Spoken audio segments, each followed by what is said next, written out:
Bonjour. IPGR Chronique Info.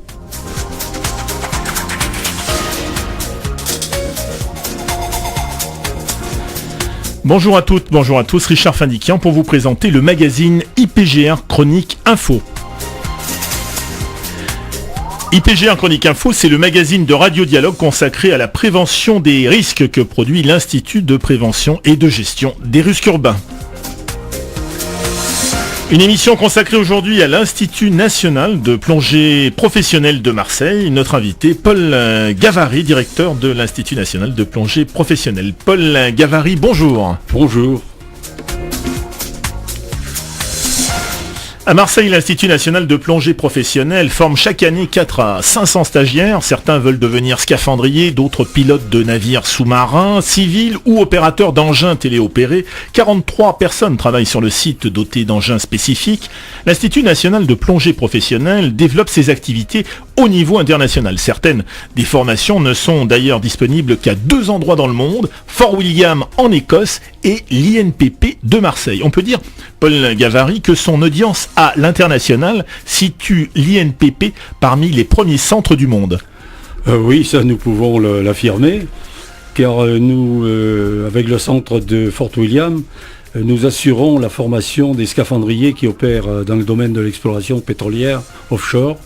Et effectivement, nous formons environ une centaine de plongeurs profonds.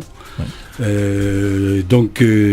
Nous sommes un petit peu les fournisseurs de cette activité difficile, car les gens interviennent sur des plateformes qui se situent en pleine mer et souvent dans des conditions météorologiques très difficiles. Alors l'Institut est une association 1901 créée en 82 à l'initiative du Premier ministre. Il est administré par un conseil d'administration dont les membres sont issus de 4 collèges représentant l'État, les collectivités territoriales, les employeurs et les salariés. Vous travaillez en étroite collaboration avec le ministère de l'Industrie, de la Défense, de la Recherche et le ministère de la Jeunesse et des Sports. Oui, c'est-à-dire que notre association, un conseil d'administration avec des représentants des ministres de droit, oui. Sous couvert du secrétariat général de la mer, qui est un service du Premier ministre. Nous avons 2 tutelles techniques, qui est à la fois le ministère chargé du travail et le ministère que l'on dit chargé de la mer, qui est maintenant économie durable, mais également avec l'AFNOR et le ministère de l'Industrie, puisque nous sommes bureau de normalisation, organisme notifié pour labelliser les équipements de protection individuelle, et nous avons également les autres ensembles des ministères, puisque le ministère de la Recherche, la Jeunesse et des Sports, car nous travaillons actuellement sur un nouveau décret de 11 janvier 2011, et les arrêtés d'application, et l'INPP joue le rôle d'expert de conseil auprès de ces ministères. Alors sans remonter aux sources les plus anciennes de cette longue histoire de la pénétration du monde subaquatique par l'homme, Léonard de Vinci avait déjà imaginé et dessiné des équipements qui seront utilisés quelques siècles plus tard, et c'est le XVIe siècle qui marque le début de l'aventure industrielle sous-marine. Oui, on évoque toujours les machines plongeantes, oui. Ou les sous-marins de l'Espinier, mais en fait, c'est à partir du XVIIIe siècle, c'est cela. Avec les scaphandres, qu'on développe cette plongée industrielle. Voilà, mais c'est à partir des années 60, avec le besoin créé par l'exploration pétrolière offshore, qu'est apparue la nécessité de mettre au point la plongée industrielle à grande profondeur. Ben oui, c'est-à-dire que dans les années 62-63, le commandant Cousteau avait lancé avec le Captain Bond de l'US Navy les opérations de précontinent, avec l'idée de faire vivre les plongeurs dans des maisons sous la mer. Et puis on s'est rendu compte, après 3 expérimentations à la mer, dont la dernière à Villefranche par 100 mètres de profondeur, qu'il était très difficile de faire vivre des gens sous la mer. Et au niveau de la plongée industrielle, à ce moment-là, on peut citer, il y avait à l'époque la Comex qui a commencé, par la suite la Doris, la Marine nationale. On a fait vivre les gens dans des maisons sur la mer. C'est-à-dire qu'on les comprimait à une profondeur équivalente à la profondeur de travail, et ensuite ils intervenaient avec une tourelle ou un sous-marin crash plongeur, et la décompression venait en fin de chantier. Alors traditionnellement, les travaux sous la mer étaient effectués par le scaphandrier pied lourd, c'est-à-dire en casque de cuivre, si prisé chez les antiquaires. Aujourd'hui, après une période où l'on a tenté de robotiser ces travaux pénibles et dangereux, on est revenu au scaphandrier professionnel ? C'est-à-dire que le scaphandre que nous avons tous connu, j'ai fait mon cours de scaphandre lourd à l'époque dans la marine, oui. Et a changé. On a amélioré les équipements, au lieu d'avoir du cuivre ou du laiton, on a du PVC, mais l'équipement est le même. C'est-à-dire que le scaphandrier est alimenté toujours par la surface, ce qu'on appelle la plongée narguilé, et on a développé par la suite des sous-marins crash-plongeurs, c'est-à-dire des sous-marins qui amenaient des plongeurs près du chantier, puis par la suite est arrivé les engins téléopérés. Mais on s'est rendu compte qu'en fait, on aura toujours besoin du scaphandrier. Car je prends par exemple l'opération Erika. Oui. Eh bien Erika, nous étions chargés, l'INPP, d'assurer la sécurité plongée. Oui. Eh bien nous avons travaillé avec des scaphandriers et des engins téléopérés. Parce que l'engin téléopéré ne pouvait pas accéder ou pénétrer dans certaines structures qu'il fallait dégager par des scaphandriers.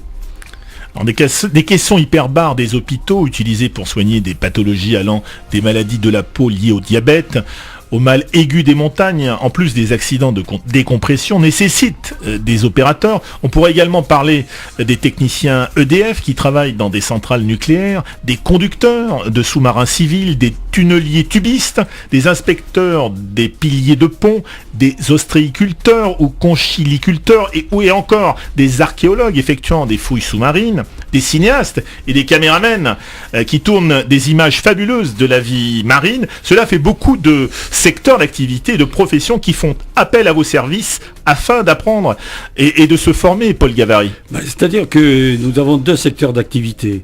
Le secteur d'activité du monde professionnel, des gens qui sont des salariés, des travailleurs, qui interviennent et on appelle le milieu hyperbar. Pourquoi hyperbar ? C'est le monde de la pression. Et puis vous avez ce que nous vivons aussi, le monde associatif de la plongée sportive, que tout le monde connaît au niveau des clubs. Cela relève à ce moment-là en formation de la Fédération française d'études et de sport sous-marin, qui a délégation du ministère de la Jeunesse et des Sports. L'INPP, lui, assure la formation de tous les travailleurs, c'est-à-dire des professionnels salariés.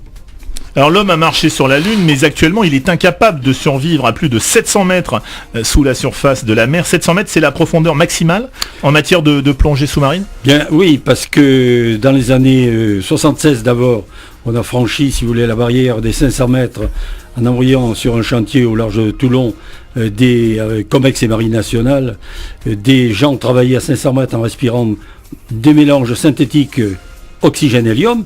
11 ans après, vu la densité du gaz, nous avons fait avec des mélanges oxygène-hydrogène à 534 mètres au large de Marseille. Bon, il est évident que ces grandes profondeurs, on voulait savoir un petit peu jusqu'où elle est. C'est ainsi qu'il y a une manip qui s'est faite à la Comex. Au départ, c'était 650. On était près du 7 et des 2-0. Et c'est comme ça que Théo, que nous avons comme instructeur, eh bien, est allé jusqu'à 700 mètres. Il n'aurait pas travaillé. Mais il respirait et il vivait. Alors Théo, on va l'avoir dans quelques instants au téléphone. À cette profondeur, Paul Gavary, combien de temps faut-il pour ramener un homme à la surface ? Je crois qu'à l'époque, il avait mis 21 ou 22 jours. Ah oui. Oui, on met plus de temps qu'à revenir de la Lune. Alors nous allons justement avoir à l'antenne Théo Marostomos, qui est le plongeur instructeur. Il a travaillé comme scaphandrier à la Comex. C'est dire s'il a à son actif un très grand nombre de plongées profondes. Et il détient d'ailleurs le record, un record du monde. Théo Marostomos, bonjour. Oui, bonjour. Alors, parlez-nous, avant de nous parler plutôt du record du monde que vous détenez, expliquez-nous un peu comment on devient plongeur professionnel. Déjà, on devient plongeur professionnel déjà par passion de la mer et de la plongée, oui. Même en milieu sportif. Et ensuite, on se tourne vers la plongée professionnelle parce que, pour le voyage, si on doit travailler à l'extérieur, enfin à l'étranger, et vraiment pour la passion. Quel est le point commun entre un moniteur de plongée et un plongeur industriel ou un scaphandrier ? C'est toujours la passion de la plongée. Oui. Et ensuite Le moniteur de plongée, lui, il va aller plutôt se promener. Il faut pour aller voir la faune, pour regarder un peu ce qui se passe au fond, mais nous on y va surtout pour travailler. Le plongeur professionnel, il va pour travailler. Quelles études et quelles formations faut-il entreprendre et quelle peut être l'évolution professionnelle d'une telle carrière, Théo Marostomos? Alors au niveau études, il suffit d'avoir un niveau BEPC et oui. Il est recommandé d'avoir un CAP pour être un peu manuel, pour pouvoir travailler sous l'eau. Pour le travail qu'on nous demande à faire, il vaut mieux être manuel. Ensuite, pour la profession, la carrière, on est d'abord plongeur professionnel, ensuite on peut devenir chef d'équipe, chef de chantier ou superviseur, et ensuite faire un client pour représenter une entreprise comme Elf ou Total ou Shell, ou etc. Alors pour les auditeurs qui nous écoutent, malheureusement, on a entendu cette information ce matin. Il y a eu 2 morts dans un accident de plongée dans la rade de Marseille. Quel conseil, Théo Marostomos, vous qui avez une grande expérience en la matière, quel conseil vous donneriez aux plongeurs qui vont s'aventurer cet été à Marseille ou dans toute la région? Quel conseil vous pourriez leur donner? Le conseil que je leur donne, c'est d'être d'abord, avant tout, nous, ce qu'on leur apprend à l'INPP, c'est la sécurité. Et c'est d'être vraiment en sécurité. Ça veut dire que si on n'est pas... si on ne connaît pas bien la plongée, il vaut mieux pas s'aventurer d'abord dans les grandes profondeurs, ça ne sert à rien. Parce qu'il y a de très belles choses à voir entre 0 et 20 mètres. Et puis d'avoir un bon encadrement, d'être bien encadré, de jamais plonger seul, surtout pas. Ne plonger, même nous en tant que professionnels, on ne plonge jamais seul. On est toujours accompagné. Toujours accompagné. Toujours accompagné. Oui. Parlez-nous un peu de votre record du monde. Il date de quand et comment ça s'est passé? Alors ça s'est passé en 92. Oui. On était 3 au départ, on devait aller à 701 mètres parce que ça faisait 2300 pieds pour les Américains. Oui. Un pied, ça faisait 2300 pieds. Et voilà, ça s'est très bien passé jusqu'à peu près à la profondeur de 675 mètres. Ensuite, j'ai mes 2 camarades qui ont abandonné. Moi, j'ai voulu continuer seul parce que je me sentais très bien. Donc, j'ai continué seul. Il a fallu 15 jours pour descendre à cette profondeur. Je suis resté 3 heures à 700 mètres. On a fait des exercices d'effort pour démontrer que l'être humain était capable de travailler cette profondeur. Et ensuite, j'ai mis 23 jours pour remonter à la surface. Et alors justement, quand vous êtes remonté à la surface, alors, quelle a été votre première pensée? À quoi avez-vous pensé tout de suite? Au départ, j'étais pas très... je me rendais pas trop compte que j'étais le seul à être allé à cette profondeur. Il a fallu quelques minutes pour comprendre. Voilà. Parce que je faisais pas ça pour battre un record. Je faisais ça surtout pour comme ça rentrait dans la...